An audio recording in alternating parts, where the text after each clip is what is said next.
The weather patterns that we're going to have in the next week are going to be coming from all sorts of directions. There's going to be lots of heavy rain, even some severe weather in the mix. And look at this, some of that rainfall is going to come to the southeast from a tropical storm that could form very soon. I've got the details on everything with some of my custom graphics, as well as more models to show you right here. One Nation Weather.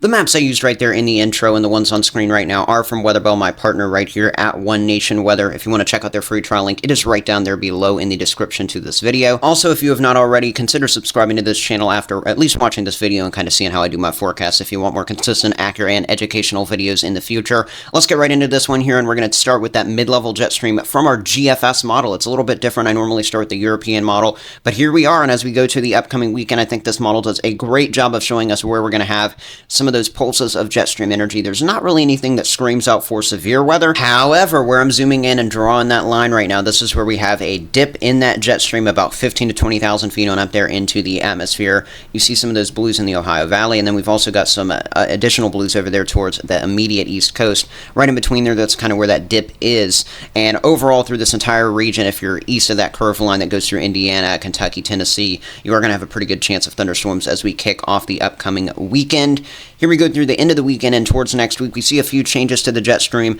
One, we're going to have a little bit of a additional area of jet stream pulses of energy form down there towards parts of Florida, Georgia, the Carolinas. That could be with a tropical system down there. We'll talk more about that later in the video. In addition to that, we're going to have pretty strong flow up there from Montana over to Michigan, as I just drew out. Look at all those greens, yellows, oranges, reds. We're going to have a jet stream flow of around 40 to upwards of 50 to 60 knots through this level of the atmosphere. Normally that could support some pretty intense severe weather, but this is really just kind of a straight line of flow. You don't see any troughs or little kicks down in that jet stream.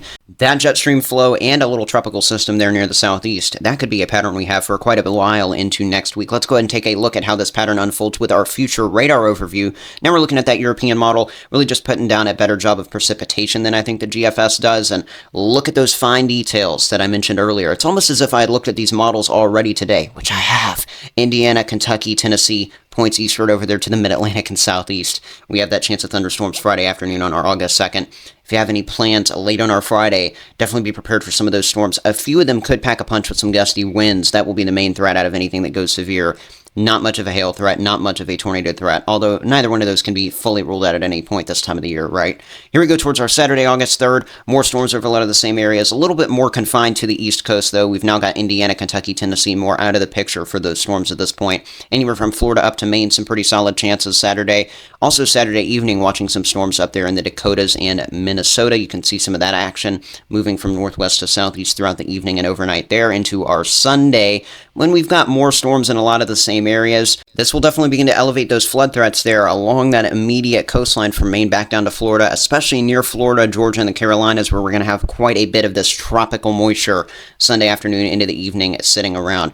Right there near Tampa, this European model doesn't really show the low as much as the GFS model does, but there probably will be some sort of tropical depression or maybe even tropical storm Debbie, as it would be named, making a landfall there in the Florida vicinity Sunday going into our Monday. That's something to keep track of. There might even be multiple landfalls as it kind of grazes up the Florida coast by Monday, sitting there somewhere near the Florida, Georgia, or Carolina coast on the other side. It's making all kinds of moves. Also making moves is this little piece of energy we're going to have up in the Dakotas, Minnesota, Wisconsin. Being realistic, this thing, it does not really have too much in the way of extreme severe weather potential, not like an outbreak like we've been seeing at times this past week, but we could certainly see some isolated severe weather get in the mix as this kind of races from northwest to southeast, and there's no kind of about it. It will be racing from northwest to southeast. That was Monday I was just showing you. This is Tuesday at the same time of day. 24 hours later, it's already moving through Michigan all the way on over there to New England, and look at that. This model has a low, that same one that could be Debbie soon, still sitting off the Carolinas at the end of next week. That's crazy. We'll talk more about that in a second. I'm doing only a breakdown of Friday's storms right now, then we'll talk about storms in the next 5 days, we'll talk about heat, and then we'll talk about tropics. Use those timestamps in the description, please, if you want to skip ahead to a specific part. But here we go for our Friday. My ONW severe scale that you're looking at here is a level 1 to level 7 severe weather threat scale. It's been as high as a 4 for this week on my predictions up there on our Wednesday when we had that severe weather moving through Omaha with some of those storms that brought 80 to 90 mile per hour gusts. We're looking at a level 2 of 7 in the East Coast areas, the Mid-Atlantic and Southeast Friday. We've got a level 2 of 7 there in the high plains, and then one down there in Arizona with the monsoonal activity. None of these zones really seeing much of a hail hail or tornado threat, as I mentioned earlier in this video. It's mainly going to be a damaging wind threat, a gust 40 to 60 miles per hour in a few of these storms now and then. Here's the future radar for that East Coast threat as we go through Friday. It's going to be very similar, just closer to the East Coast as we go towards Saturday. They're through some parts of the Mid-Atlantic. Look at these areas on our Friday afternoon and evening, though. Some storms in New York, Pennsylvania. We'll have storms back over in southern Michigan, the far southern areas of it, at least near Detroit. Fort Wayne, Indiana, down to Indianapolis, points eastward through Columbus, Ohio, down there to Knoxville, Tennessee. We've got Charlotte, North Carolina, all these locations in the mix. Be ready for heavy rainfall, some lightning, and occasionally gusty winds out of these storms. There will be a few that get on that stronger to severe side. It's not going to be widespread outbreak of anything, though. That is the good news as we close out the week. The severe storms definitely waning on down now. However, we're taking a look at some of that rainfall that we're going to get, not just out of this, but also some of that rain we're going to see through the Midwest, the Great Lakes, the Northeast going towards next week. Let's start with the near term, though, and go through our Friday morning to our Saturday morning. This encompasses all of Friday and Friday night's rainfall, and that's the main point of this, to show you where those Friday storms could produce flooding. Northeast Indiana, parts of northern Ohio, down there along the Appalachian corridor, and then back on over there to the New England region. A lot of spots just picking up a quarter to a half an inch of rain out of general thunderstorms moving through at some point, but we will get some isolated totals that could be upwards of an inch or two, and that will be where we'll get that isolated flooding threat to arise. From Saturday morning to our Sunday morning, so including those Saturday and Saturday night storms, here we go. Here's that flood threat. It's going to be highest there from Vermont, New Hampshire, all the way down along through the central Carolinas and back over there to western Florida. Definitely some heavier bouts of storms in these locations. And then we'll also have maybe a little bit of a flood threat in the Dakotas and Minnesota out of that little area of storms I mentioned earlier. That will have a very isolated severe threat in that area that has the circle right now.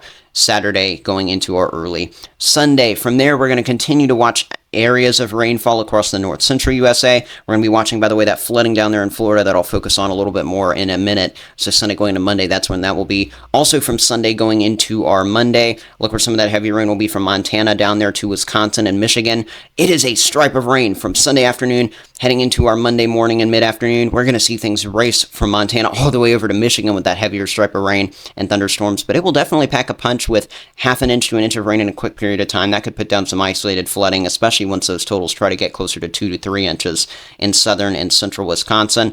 This is around the Tuesday timeframe when we're going to get some very heavy rainfall out of Wisconsin. Now moving into Michigan, we've got far northern Ohio getting scraped by this, into Pennsylvania, New York. Some spots here in the Mid-Atlantic might still need some rain. There's been quite a drought recently in some locations, so could be beneficial if it hits the right spots, but we don't want the flooding either. That's something that could occur. Another thing that's going to occur is a cool down for some areas of the northern U.S. right behind that. Let's start with the temperature anomalies for just the next couple of days with my custom graphic, though.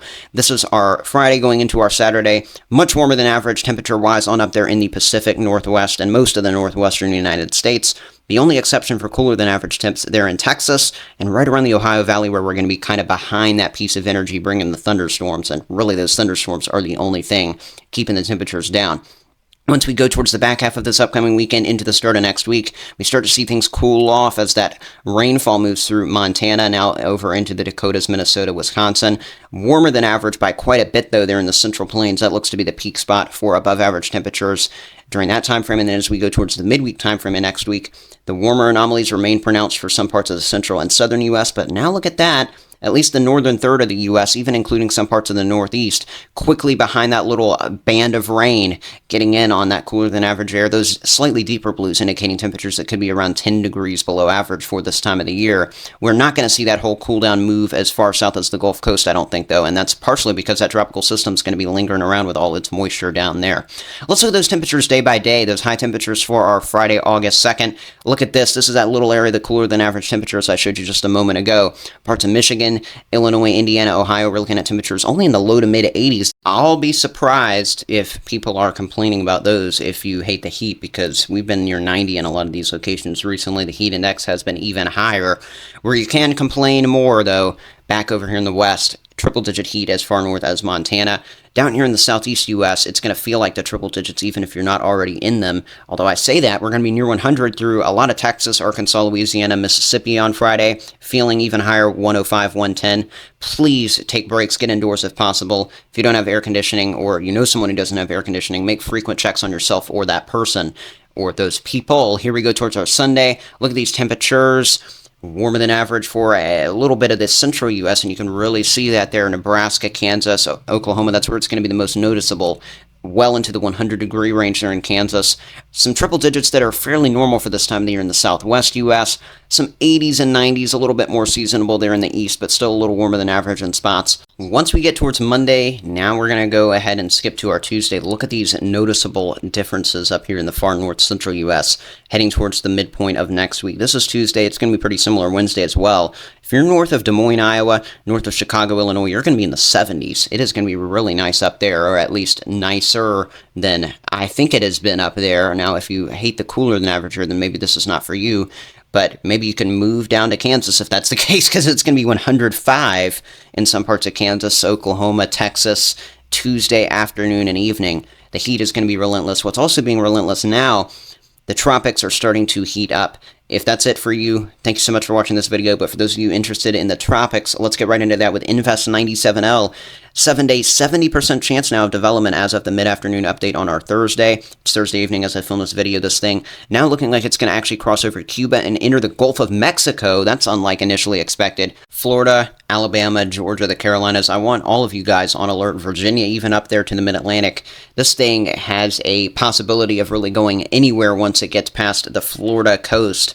And let me show you exactly what I mean here with the GFS model, and I'll be comparing it to the European model verbally as I play this out. This is as we go towards our Saturday into the afternoon and evening. Just a couple days out from when I'm filming this video, we're probably going to have some rain, partially broken up as a tropical wave. I think this displays it really well. You know, you've got quite a bit of thunderstorm activity. None of it looks to be around a center of circulation, although that circulation will probably be near the Florida Keys around this point. Gusty winds, some heavy rainfall, maybe some stronger thunderstorms at times from St. Lucie and areas around that port right there to Tampa at points southward through our late Saturday heading into our Saturday night. That's going to be the main area for the heavy rainfall and the flood threat primarily. I really don't think winds or even, kind of tropical band type tornadoes are going to be quite as big of a concern at that point as they will be as we go towards our Sunday morning. This is according to the GFS model. The European model does not have it being strong. It agrees overall on the placement, though, with this low being right around Tampa Bay, maybe some 40, 50 mile per hour sustained winds out of this with this kind of setup, pumping right on shore some of those tornadic bands that can form there to the southwestern shores of Florida at this time.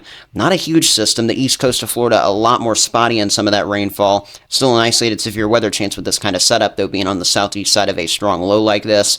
These messy types of tropical systems, I really think their flood threats are a big concern, and that's why as we go towards late Sunday in places like Jacksonville, back down to Tampa, assuming this is how this plays out, that's definitely what you need to be on the lookout for the most is the flood threat.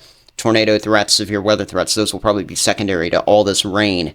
It's going to be knocking on your door in South Georgia, parts of the Carolinas as well, kind of right behind a front that's just beginning to move offshore, but might not be able to move too far offshore without getting crushed by this system.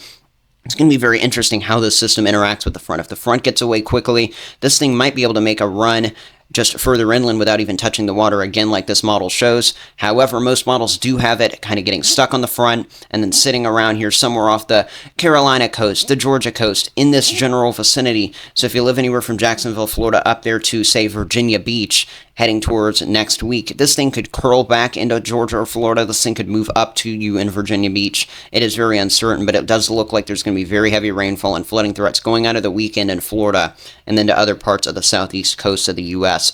at some point next week, and there could be a damaging wind threat if this thing tries to strengthen to a hurricane like that GFS model just showed. In terms of the track of this is the main track guidance that I want to show you. This is a multi-model ensemble, which is just a big mean, basically, of a bunch of different ensemble collections. I normally show Euro ensembles. We've got the European ones in here. We've got UK Met, we've got GFS, we've got CMC, all these different ensembles. And notice that area of moderate confidence for the storm to move. That goes right over Cuba, right into that western Florida coast between Tampa and up there to that Big Bend region. And then right over Georgia into the Carolinas, that's where we see this thing basically die off with confidence. It could really go anywhere from further inland at that point to back out to sea, maybe never touch land again, maybe it will. There's lots of maybes, ifs, wins, buts involving this system. And if you want to stay tuned to all the ifs, wins, and buts of weather in the future, make sure you're sticking with me right here at One Nation Weather, hitting that subscribe button. I'm not sure if I'm going to be doing an on-land update next. I might do like a full tropical update within the next couple of days since on-land we're quieting down a bit. We'll see how it goes. Stay tuned, subscribe, check my community tab for posts and updates. That's it. See you, everyone. Love you.